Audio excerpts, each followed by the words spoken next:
Bonjour à tous, bonjour à toutes. Alors aujourd'hui, je vais parler tout simplement d'un petit truc en plus que je veux vous dire. Je vous en ai parlé tout à l'heure un tout petit peu, mais maintenant je vais être un peu direct sur la chose.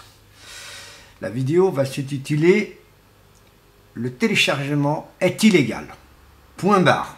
Il n'y a rien à dire. Pardon. Il n'y a rien à dire. Pour votre information, le téléchargement légal, c'est quand vous achetez un CD, bon ça dépend des CD, mais il y a des CD qui l'ont, et ils ont, je vais regarder si lequel qui a ça, et je vais vous le faire présenter. Ah bah j'ai pas de chance. J'ai pas de chance, bon bref, normalement, il y a des CD qui ont des numéros de téléphone à télécharger, que vous pouvez télécharger votre musique, tout simplement, mais vous achetez un CD, comme par exemple celui-ci, celui-ci, ou celui-ci. D'accord? Alors bien sûr, je vais vous parler aussi du téléchargement vidéo, parce que je suis contre tout ça. Voilà, là je prends mon Starkey Hutch, pour vous faire comprendre. Pourquoi j'achète carrément cette plateforme? C'est qu'en réalité, en France, on a un petit problème. C'est qu'on est en train de nous mettre des choses qu'il ne faut pas mettre. Bon, déjà, vous savez, quand vous achetez un CD, l'argent va une partie à l'artiste, va une partie au studio, et va une partie à l'URSSAF, et surtout une partie aux droits d'auteur. Et oui, oui, messieurs, dames, voilà pourquoi on achète un CD. Et de nos jours, pardon, et de nos jours, il y a des CD qui coûtent pas cher, qui coûtent minimum 4 euros. D'accord, celui-ci, je l'ai acheté 4 euros à Auchan. Celui-ci, je l'ai acheté 9 euros à Auchan. Celui-ci, j'ai acheté 9 euros à Auchan. En gros, 10 euros. Voilà. Si vous préférez celui-ci et celui-ci, on va dire c'est 10 euros. D'accord?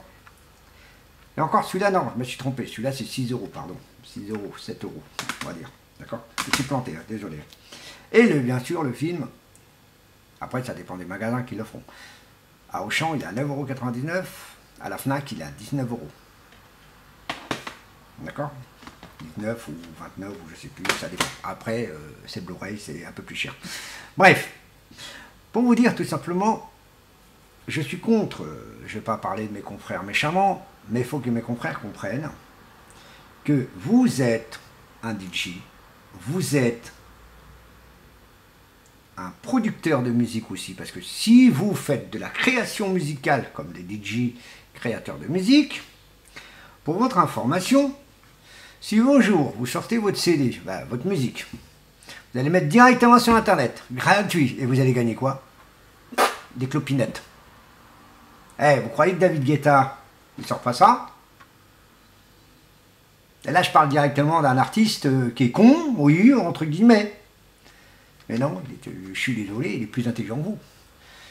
Ça, il a même un numéro de téléphone que vous devez envoyer un SMS, et que vous pouvez envoyer, ou de temps en temps, ça peut être à l'intérieur, ici. Et oui. Et vous avez le droit de télécharger. Mais achetez d'abord le disque. Et après, là, vous avez le droit. Il faut arrêter le téléchargement illégaux. Parce que vous tuez, vous tuez les artistes, et en plus, il y a des nouveaux qui se balancent, ils ont à peine leur musique, vous savez où elle est, la musique le plus rapidement? Excusez-moi, où je suis, sur Internet, sur YouTube. Alors, quelle chance qu'on les monétise, parce qu'il y en a qui les monétisent, mais ceux qui ne les monétisent pas, vous savez où ils sont où? Ils sont aux oubliettes. Vous savez, plus on nous regarde, plus on achète nos disques, plus on fait ceci, forcément, l'artiste tourne. Il gagne. Il ne faut pas oublier qu'il y a du matériel. Il ne faut pas oublier qu'il faut acheter des choses. Que l'artiste a besoin. Il ne faut pas croire qu'un micro, ça coûte 2,50 €. Un micro, c'est un bon micro. Ce n'est pas un micro de 15 € ou de 55 €. Non, non, non. Un vrai micro de vrai chant, c'est 1 500 €. Le minimum. On parle de professionnel, micro-pro. Comme le 58 que j'ai, c'est reconnu dans des bons micros, c'est vrai. Mais c'est pas la version haut de gamme. Parce que la version haut de gamme, elle est beaucoup plus chère. Beaucoup plus chère. Tout simplement. Faut pas dire des conneries. Non, pas dire des conneries. Le téléchargement illégal, ça ne se fait pas. Ce qui est dommage, c'est que ça vous en souvenez plus, hein, à une certaine époque, beaucoup de gens se faisaient de la copie. Et là, c'est de la copie de jeux vidéo, mais bon, c'est revient à la même chose, parce que c'est illégal aussi. Je prends un morceau comme ça, un CD, et je le revends. Allez, moi j'ai acheté le CD, j'ai acheté mon CD, l'original, je l'ai acheté, et je le recopie, je le revends. Vous croyez que c'est l'artiste qui a quelque chose? Ben non, c'est moi. C'est pas normal. Là-bas, ce n'est pas normal. Moi, c'est pareil. Si je fais de la musique, si je fais quelque chose qui est musical, qui est à moi, qui est vraiment à moi, eh ben, croyez-moi, je fais cette plateforme et je la revends. C'est comme ça qu'on fonctionne. Voilà ce que c'est un DJ. Donc, désolé pour le téléphone, je reprendrai la personne au téléphone après. Tout simplement, il faut dire que la réalité, c'est que tout simplement,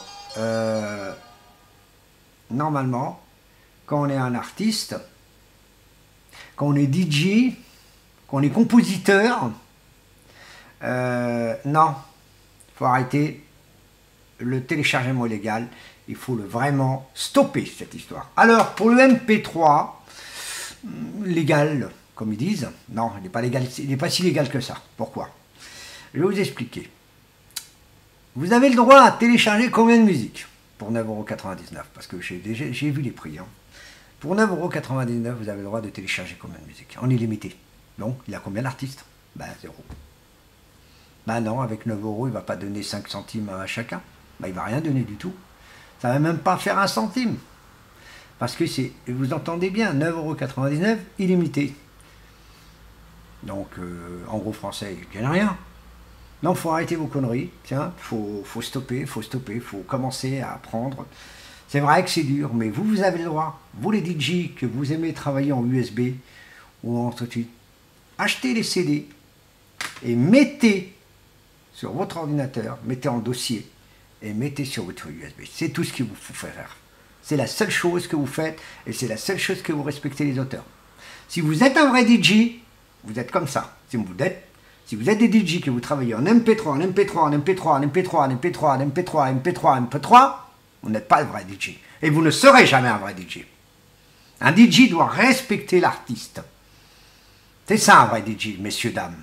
Et en plus, pour votre information, un DJ c'est un diffuseur de musique. Point barre. Le reste, on n'est plus des DJ. On appelle DJ parce qu'il y a des DJ qui chantent, comme on dit, mais c'est pas des DJ. Non, pas du tout. On est des producteurs. C'est plus pareil. Oui, messieurs, dames, vous n'êtes plus DJ, vous êtes producteur. Vous créez votre musique, vous êtes producteur. Vous faites quelque chose, vous êtes producteur. Vous ajoutez la musique, vous êtes producteur. Vous avez un Launchpad, comme le mien, vous êtes producteur. Vous n'êtes plus DJ, messieurs, dames. Vous êtes DJ parce que c'est le mot qu'on utilise, parce que le mot devient large. Mais non, non, un DJ est un diffuseur de musique. Ça veut dire que votre client peut vous demander de mettre même un simple petite musique classique. Et vous êtes obligé de le faire parce qu'on vous l'a demandé. Et oui, vous avez le droit de mettre de la musique de fond. Sans prendre 4000 watts, comme certains DJ l'utilisent. Non, non, non, c'est pas comme ça que ça fonctionne, messieurs, dames. Ça fonctionne, un DJ, ça fonctionne que comme ça. Vous êtes un diffuseur de musique. Vous êtes en gros un jukebox. Vous remplacez les musiciens. Vous remplacez tout ce qui est, en gros, tout ce qui est tout le domaine musical. Ça veut dire vous remplacez les guitares, les batteries, les machins, les tétés. Par quoi? Parce que vous travaillez avec une plateforme qu'on appelle le vinyle et le CD. Alors, le CD, le DJ a commencé le vinyle, qui est le premier, ça tout le monde le sait. Mais à partir de 1980, les DJs ont travaillé avec les platines CD. Direct, il n'y a pas eu d'USB, il n'y a pas de ceci, il n'y a pas de cela. En 90, c'est toujours pareil. Mais en 2000, quand la USB a commencé à apparaître, oui, là, les DJs ont commencé à faire du USB. Ils ont travaillé en USB. Mais attention, pas en MP3. Ça, c'est faux. On ne travaille pas avec l'MP3, messieurs, dames. Que vous pouvez être du haute qualité, du petite qualité, de tout ce que vous voulez, le MP3, niet. Un DJ ne travaille pas avec le MP3. Un DJ ne travaillera jamais avec le MP3. Travaille avec le format du CD, ce qui veut dire la même qualité CD. Point barre. Si le CD est de mauvaise qualité, bah, c'est tout simple. Nous, on est obligé de le remasteriser. Ah, c'est pour ça qu'on a des gains, c'est pour ça qu'on a des basses, c'est pour ça qu'on a des médiums, et c'est pour ça qu'on a des tweeters, et tététi, et tatata. On a tout ça sur notre table de mixage, parce que c'est notre but. On est là pour le reproduire, c'est pour le reproduire le son comme vous le connaissez. Voilà ce c'est un DJ, messieurs, dames. Voilà ce que je voulais dire. Arrêtez le téléchargement illégal, point barre. Pour ceux qui veulent télécharger illégalement, je l'ai. D'accord? Parce que vous n'êtes plus des clients, vous n'êtes plus des DJ. Vous êtes des resellers, des voleurs, etc. Il y a plein de mots à dire. C'est les mots les plus méchants. Moi, pour être franc avec vous, oui, j'en ai téléchargé quelques-uns. Voilà. On va décider comme ça. Mais je les mets en CD, moi. Je les mets en CD. Et attention, moi je fais encore quelque chose que beaucoup de DJ ne le font pas. C'est que moi, je fais de la musique, donc je mets de la musique pour une animation. Parce que le DJ ne travaille pas en plein repas. Non, aucun DJ travaille en plein repas. On met tout simplement de la musique de fond. On va mettre de la musique de fond, donc qu'est-ce que je fais? Ben, je mets un CD que moi j'ai fait, que tout simplement j'ai pas besoin de chercher mes titres, et je les programme, et après on le diffuse, tout simplement. Après, à partir de là, en spectacle, on va dire, et ben à partir de là, là je prends mes CD, que je travaille, je cherche mes chansons, etc. Bon, ça peut être un peu plus rapide, ça peut être un peu moins rapide. C'est comme ça. Ben, vous faites ça. En vinyle, c'est pareil, c'est les mêmes histoires. Donc, alors, par contre, qu'est-ce que je veux conseiller à tous les DJ, par contre, un petit conseil sur le côté. Prenez des morceaux, alors là, c'est un grand conseil que je vous donne. Prenez des maxi. Si vous travaillez beaucoup en vinyle, si vous travaillez beaucoup en vinyle, prenez des maxi 33 et des maxi 45. Croyez-moi, c'est super génial, ça n'a rien à voir avec l'original que vous écoutez fortement à la radio. Et les clients, ceux qui n'aiment pas, c'est ceux qui n'aiment pas, c'est qui ne s'y connaissent pas en musique, tout simplement. Parce que pour dire, moi j'en ai déjà discuté avec des jeunes, mais bon, c'est des gamins qui connaissent pas, ils n'aiment pas le remix, ils n'aiment pas le méga mix, quoi, on va dire. Bah, qu'est-ce que je lui ai dit? Bah, j'ai dit, écoute, à ton âge, pour l'instant, tu connais rien. Mais le jour que tu vas connaître, là, tu vas te dire, c'est la musique. Bon, allez, je vous remercie, à la prochaine vidéo, parce que j'ai un coup de téléphone, bye bye.